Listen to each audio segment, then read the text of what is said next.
Hi everyone, you're all very welcome to another weekly market outlook here at the Alpha Capital Group. So this week we've obviously got a decent pickup in terms of economic data. We've got the backbone over this week and next week in terms of earnings reports and obviously stock earnings both this week and obviously next week.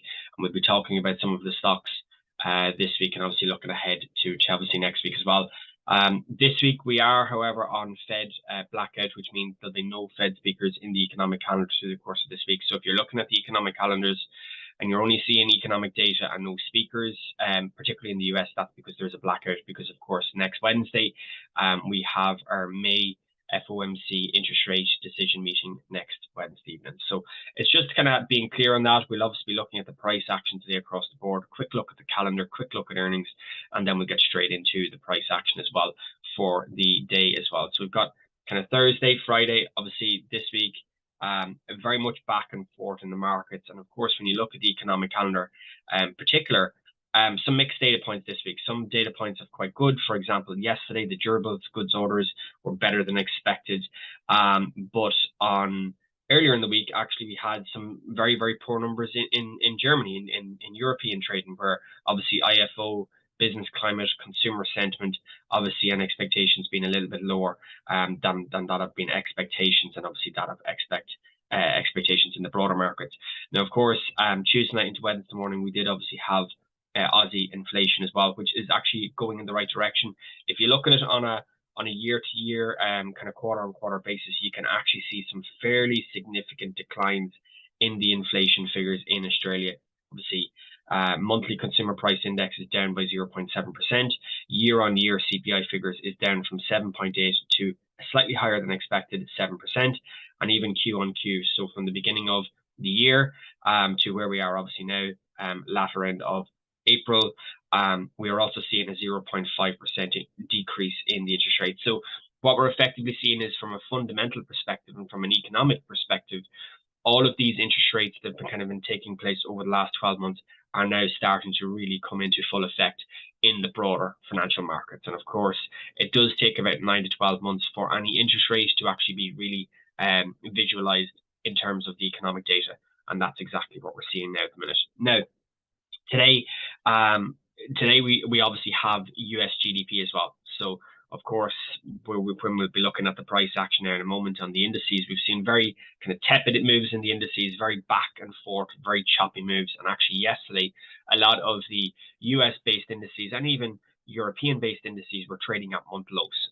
So we're seeing a little bit of pressure coming into the market ahead of obviously FOMC next week, ahead of obviously GDP data today, and of course with obviously the earnings, which we'll be looking at now in a moment's time. But of course today, 1:30 p.m. UK time, I believe it's 8:30 Eastern time, we have GDP coming out in the US as well. So obviously 2.6% is the previous figure for last quarter or the previous quarter. 2% is the current expectation. So what that's effectively saying is they're looking for a revised lower movement in growth, most likely probably because of the sustained and continuous increasing of rates by the Fed. And of course, when the Fed continues to increase rates, that puts a lot of pressure in the broader economy, which means people have less money to spend, and that money has less. There's obviously less circulation within the broader economy, and that's a bifocal effect as well. So just kind of be wary of that today. GDP growth, so you're expecting volatility at 130 off the back of US growth figures. But of course, today as well, we have personal consumption expenditure prices, we have our usual weekly jobless claims, and we also have pending home sales at 3 o'clock as well. So there's a bit of data flowing both sides of the US session open. So if you're a US trader where you're trading dollar pairs or even indices, then just be very, very wary. So you're going to probably get a value range into obviously 130. You're probably going to get initial spikes of volatility on the data at 130. So of course, just be wary of that with slippage, with probably slightly wider spreads and a lot of brokerages, and just increased volatility as well. So just kind of be wary of that if you are trading proactively today. And then of course tomorrow, to really end the week in the data front, we have a lot of data out overnight in the Asian markets, obviously with Japan. Quite a lot of data, including industrial production, CPI figures, jobs numbers, unemployment data. And of course, not alone with that, we finish off with a BOJ interest rate meeting. So normally when it comes to BOJ, an interest rate meeting, it's not just about the interest rates itself, but it's about forward guidance. It's about other things like bond purchasing and stuff like that, because of course we got a change in bond purchasing about 4 or 5 months ago, which saw significant movements in the BOJ, even though there was no movement in the rates. So if you are trading Asia session, if you're Asia based or even US based and you're trading Asian markets, just kind of be wary of that as well, that there is potential for significant volatility. Then, of course, into tomorrow afternoon, we've got a raft of European data to end the week. We've got ECOFIN meeting, we've got the Eurogroup meeting, we've got German, Italian, and broader European unemployment and growth data. So obviously GDP in Italy, Germany, and of course the Eurozone broadly. So that will be kind of an interesting dynamic, because of course after the next Fed meeting, we're going to have the ECB, right? And the ECB are obviously looking at all of these things. They're looking at growth, they're looking at unemployment, they're making sure that all of those figures, data points, are remaining constant but also consistent. If we start to see that growth slide, we start to see the unemployment slide, then they're less likely to be aggressive in the rates markets, because of course the higher they increase the rates, the more negative annotations that's going to have for the broader markets, and obviously ultimately the more selling that's going to take place, broadly speaking. And then of course tomorrow, to end out the week from a data perspective, we've got core PCE price index data, we've got personal income and spending, and of course we've got the Michigan consumer sentiment and Chicago PMI as well coming out. So again, Friday afternoon, I don't tend to trade Fridays myself. I tend to find Fridays quite a volatile day for the market, because you tend to get a lot of squaring of books from an institution perspective. So just be kind of aware of that as well. You tend to get a lot of wicks and chopping back and forth. Midweek reversals tend to take place Tuesday, Wednesday, Thursday, and then you tend to get a flatter move on Friday. So obviously just keeping an eye on that as well, broadly speaking. So that's the economic calendar. Next on our on our radar today is obviously earnings this week. So you will know from Tuesday's data, Microsoft, Alphabet, obviously earnings came out better than expected. We actually saw the indices rally Tuesday night into close, and we'll talk about that in a moment.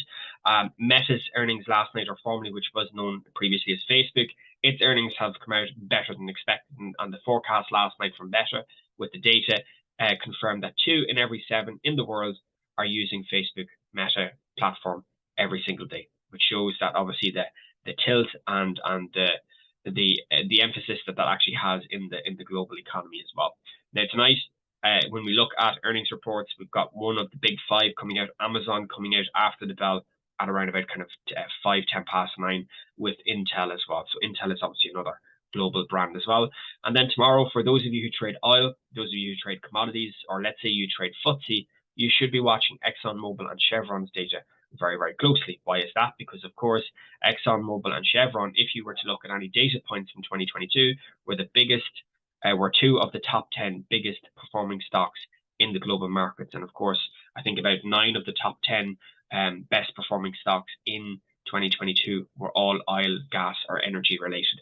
So it's very, very important to keep an eye on those assets if you're trading assets that are some way, shape, correlated or related to that. So i.e. FTSE, because of obviously it's energy, utilities, components are weighting within the FTSE, obviously oil, and of course even the likes of Dow Jones as well becomes another interesting asset to keep an eye on. So worth kind of noting all of that. And of course then next Wednesday we'll be doing a deep dive on Monday with regards to obviously the FOMC on Wednesday. But obviously tomorrow we'll probably come back for another wrap-up video, just a quick conclusion on the week as well, and then kind of gauging price action, of course, for next week as well. So other than that, let's obviously get looking at the price action this week. So if you're looking at the price action this week, the broader tones last week, we talked about it, markets were very, very choppy, very, very back and forth. We're overall very, very range bound. And we saw that in the dollar, we saw that actually in the FX pairs, we saw it in the indices as well to a lesser degree. But actually this week, we've actually kind of broken from our slumber a little bit. So initially this week, Monday, we actually did see a little bit of selling in the dollar that quickly got mitigated back up into this value area, which was created last week.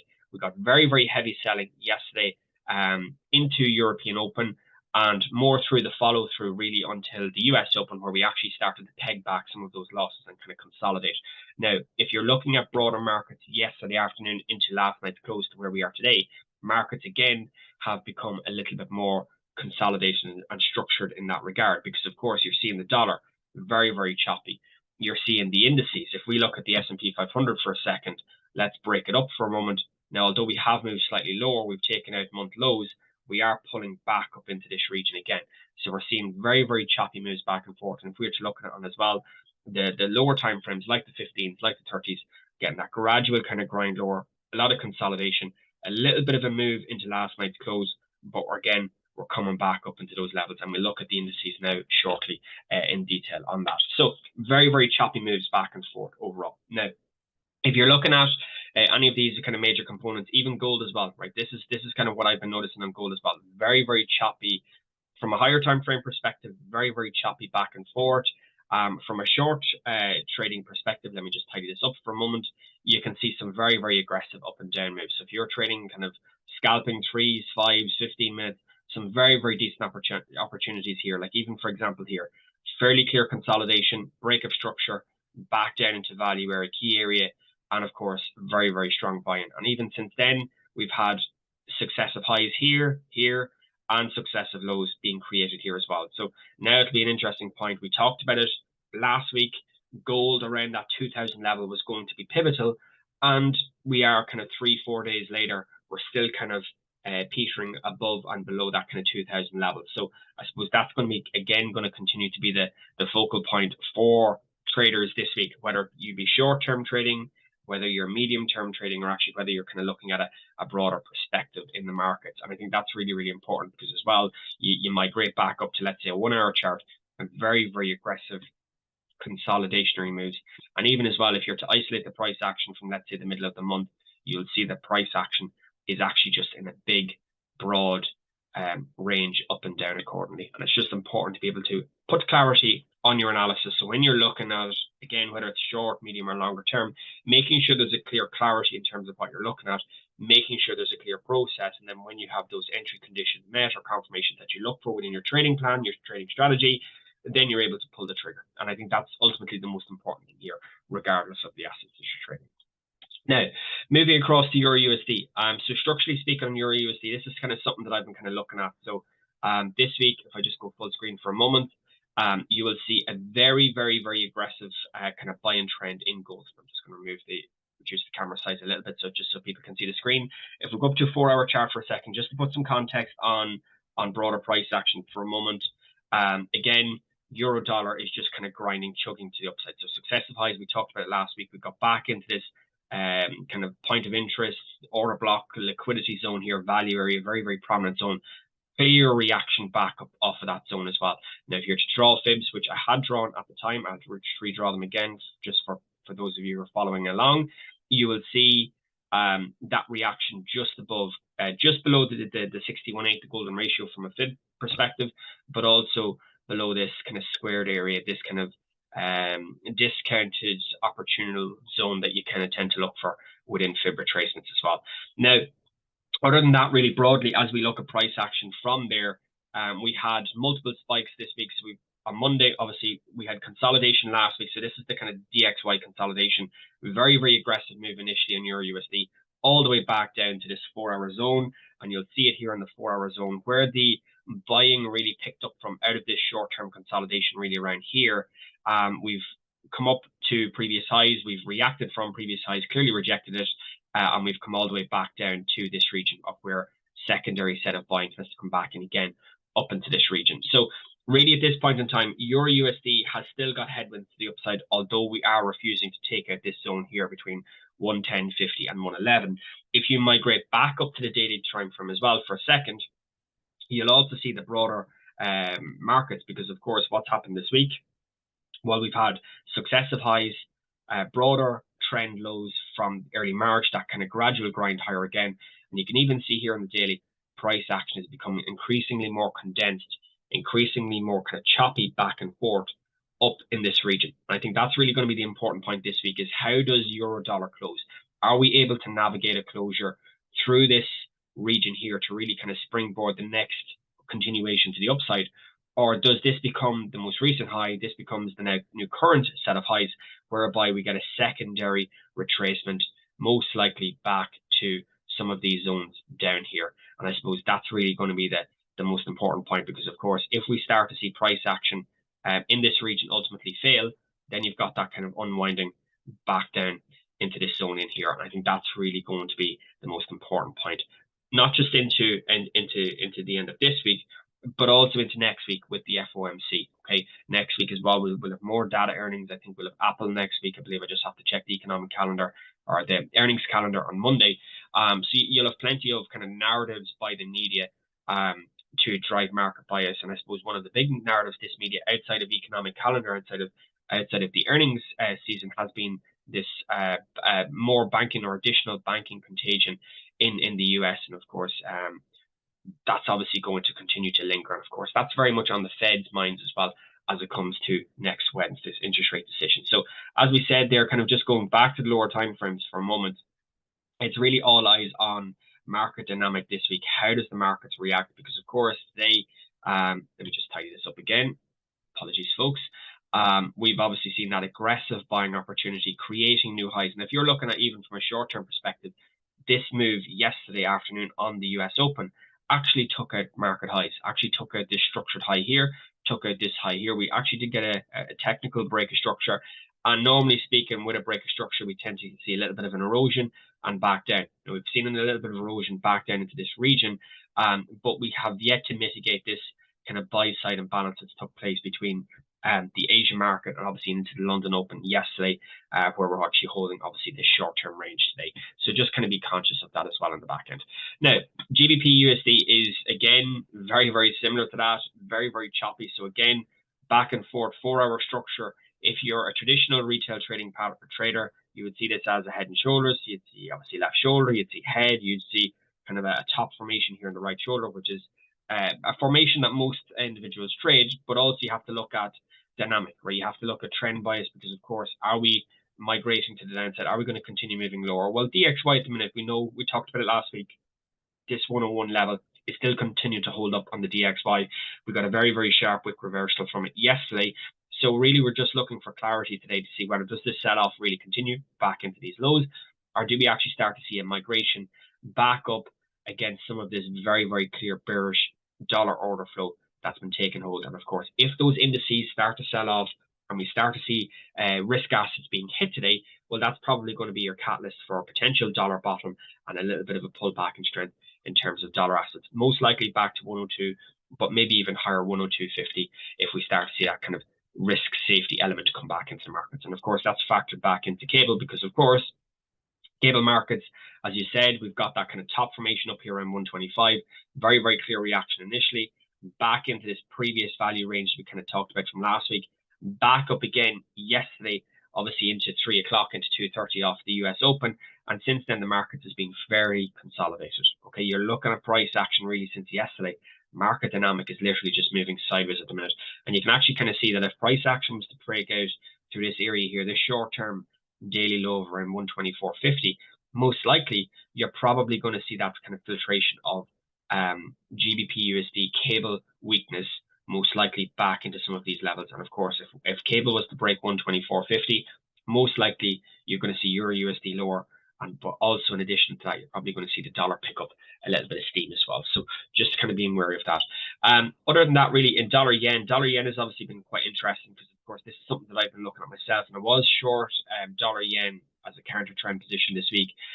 More broadly, I was kind of looking at the broader order flow. So order flow is very much bullish on higher dynamics, so higher time frames, higher high, higher low. You've got that very, very clear structured price action to the upside.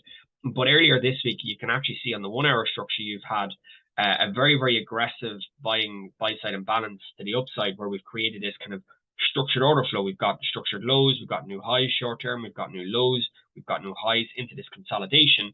And then in this fell move here, we've actually taken out the range as such. We've taken out this short-term low, we've taken out this short-term low, and we've technically broken structure. So we've broken this order flow to the upside. We got that mitigation back into the value area. So this value area that was created last week was rejected clearly. And then we just got that follow through of just structured bearish order flow all the way back down. Now, yesterday, I did take profits around about 133.20. I was looking for a deeper run, but what actually allowed me to kind of just take profits off the table was obviously structurally speaking, risk reward was getting the 1 to 4, so I was happy with it. But secondly, as well, if you isolate kind of swings and pullbacks, even on this cycle, you'll see that some of them aren't actually getting to order block zones in particular. Some of them aren't getting into discount or even golden ratio zones. And the same thing kind of applied here, right? Okay, so on this one here, this move, although it was cleaner in that regard, we did get to 61.8. But once we started to see the price action create that V-shaped bottom yesterday off the 61.8, that was my catalyst for taking profit, because the most likely thing is that price action is going to continue consolidating in this region. Now, since then, we have actually seen dollar yen move laterally into obviously today's European Open. But even since then, we've actually seen the USD yen actually migrate back up into this 134 handle, which has just been rejected just below this morning. So really, you're kind of looking for clarity, because of course you've got consolidation, you've got this V-shaped move. So then you're looking to see, well, what way is the structural dynamic playing out? Because of course, really, if you're looking for value areas, entry areas, you're looking to get in somewhere down around here. But of course, with this aggressive move yesterday, it's not really just allowing that as yet. So you've got short-term perspective, obviously bearish, higher time frame perspective, obviously bullish. And the short-term perspective, you've got one lower low, we've got lower highs, we've got lower lows. So we are creating that kind of dynamic as well in terms of trending order flow as well. And I think that's really the most important thing here as well, creating that trending dynamics. So you have that structure when it comes to market dynamics. So as we move across, I'm just going to move my camera very, very quickly.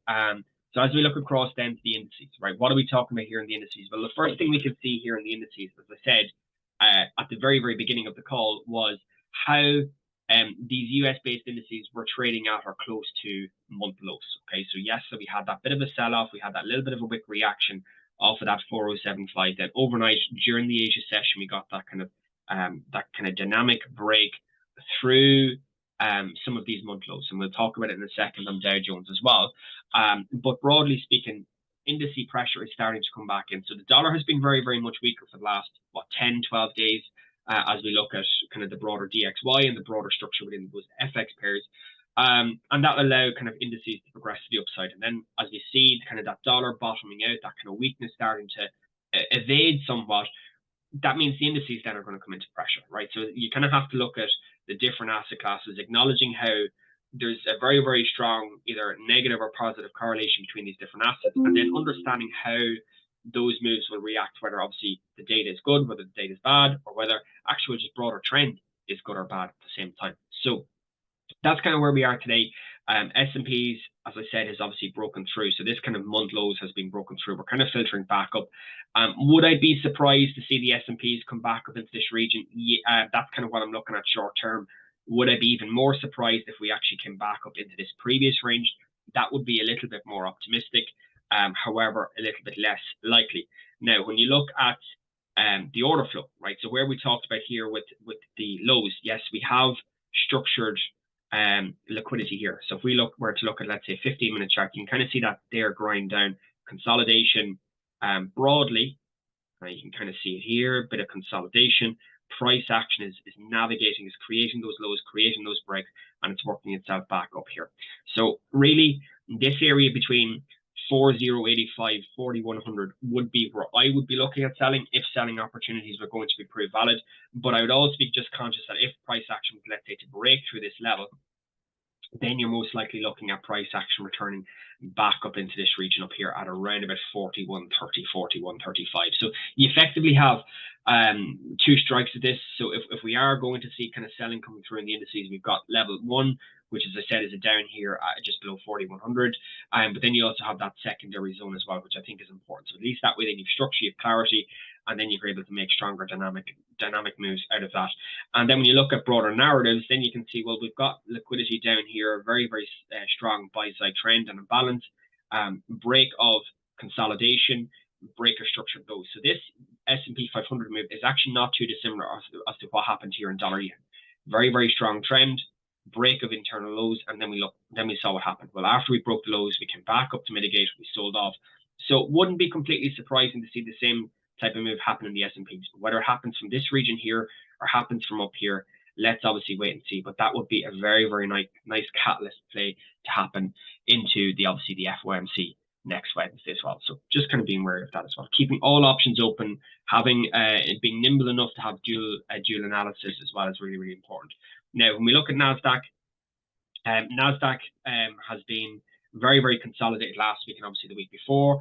But really into this week, Monday in particular, we started to see the price action grind through. So it took out this previous low here, this short-term low here, and has kind of tried to work a move back into this area of liquidity down here. So this area of liquidity around 12,650, 12,700 got a very, very strong wick reaction on Tuesday off of the lows, and then since then has been very much consolidation. So Nasdaq is obviously quite choppy at this moment in time, because again, you have to factor in the earnings reports. Where you look at Tuesday, for example, this was where are we talking? This was Tuesday night's move off the back of the Microsoft and Alphabet moves, and the Nasdaq into 9 o'clock close after the earnings between 9 and let's say 1 or 2 o'clock in the morning actually rose about 200 points, which again shows just to be wary of earnings, the volatility associated with that, because you will get some fairly decent moves from a short-term trading perspective as well. Now, Nasdaq has created, if you look at the order flow through the course of the week, very, very clear structured order flow, tail end of last week, beginning of this week, aggressive breakdown, price action has worked itself back up into this region. And today we're actually trading at session highs. So again, that's kind of factoring back in it. What's the DXY doing? What is the broader sentiment within the markets? And then being able to try and gauge that accordingly. But at this moment in time, just be kind of wary, wait and see.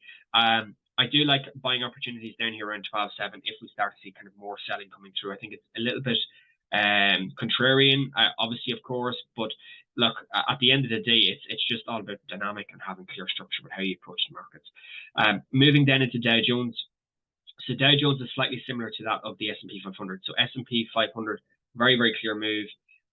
It's obviously had consolidation, sold off, took out month lows here, this previous consolidationary zone. Very, very aggressive move. However, when you look at the short-term dynamic, you had it yesterday, and more poignantly actually had it on the 15th. So this was the trading range into the US session open yesterday, or just before the US session open. We had consolidation, we'd taking of highs, we'd taking of lows, we'd have moved back into the liquidity zone, and we just dove off from that 33,500 level all the way back, or 550 level, all the way back to kind of 33,200, 250, which is a very nice clear 300-point move last night. Since then, the order flow has created that V-shaped bottom, and we're kind of in that kind of gradual grind recovery play at the minute. So yes, indices are working themselves higher into 230, into US Open, but just be relevant, because of course today, if we see weaker data at 130, we see bringing up the calendar again, we see that weaker data, then of course the market dynamic is very much going to continue moving to the downside as well. And you're going to see that secondary or maybe tertiary wave of weakness coming in those markets as well. All right, so that's kind of where we are in US markets. In European markets, just a very, very quick reload as well. Previous consolidations, we talked about it actually over the last couple of weeks, price action getting back up into this level, but you'll also see where this selling sold off from in March. Price action has mitigated all of this selling all the way back up, mitigated this beautifully here around 79.20. Now, what you've actually seen in FTSE since then is consolidation. We broke structure on Tuesday. We did get a little bit of a retest of this kind of consolidationary zone, and the price action has continued moving higher. So at this point in time, it's really all out to see, does the market react off of this level up here, or maybe a secondary opportunity of selling, or does it come up here to mitigate all of this initial break, retest, and continuation order flow, and come back up and mitigate this region up here around 7,900. So those, again, are your two areas of interest to watch out there. DAX has been very, very choppy this week, because you'll actually see DAX the last couple of weeks, very, very clear grind higher. But really, since the middle of last week, or the early parts of last week to the end of this week, DAX has just been moving laterally again between 15.9 and 15.750. So that kind of 150, 200 point range from wick to wick has very much been holding out at the minute. And of course, last but not least, EUROSTOXX has been contrarian to the DAX, because of course, EUROSTOXX had the range. We did try and break through the highs. We have obviously navigated through the downside, and we are correcting back up into this region. So it looks very much now likely that the EUROSTOXX is going to pull back up, most likely somewhere into this region up here. 4,400 would probably be the most likely scenario, given that we created lows, bullish order flow into consolidation, short-term break of highs, pull back all the way back down into this region, and you've come with it very, very close to within this selling area here around 43.10, 43.20, and of course buying's coming back in again. So buying looks to be in control there in the EUROSTOXX, and most likely looking at a move, as I said, potentially back into that 43.90, 4,400, unless another wave of selling comes through, let's say in the afternoon, which means that you're probably going to be looking at session highs short term, and maybe a secondary unwind back into this 42.80 level, 42.90 level down here. All right, so that's pretty much it, everyone. In terms of market updates, market dynamics, just all eyes on the structured price action this week, having clarity, having focus, remaining calm, sticking to your trading plan above all, and making sure that when you're entering those trades that you've got confidence, right? The one thing that I would always say, particularly during our risk reviews, is when you're trading, you want to be confident, you want to be clear in terms of the market dynamics. And if you're not confident or you're not clear, then maybe take a step back, right? Because there's no point trading and giving money back to the markets for no good reason. You just want to be making sure that you've got a structured approach, you're confident in what you're doing, and you've got clarity in terms of your execution. The rest, the trades, everything else, it's out of your control. Then you're just then to determine if that analysis that you've done is correct. And if it is correct, great, you've got lovely profits. And if it's not, you just review your performance, you review your analysis, and then get back to the drawing board and continue learning and developing. All right, that's it for today, everyone. Have a great week. We will be back tomorrow. We'll do a quick wrap up tomorrow evening, just in terms of the volatility today, obviously with the date, and obviously the volatility tomorrow as well. So we'll obviously do a quick run through as well, and we'll obviously wrap up for the weekend as well. Have a great week, everyone. Trade safe.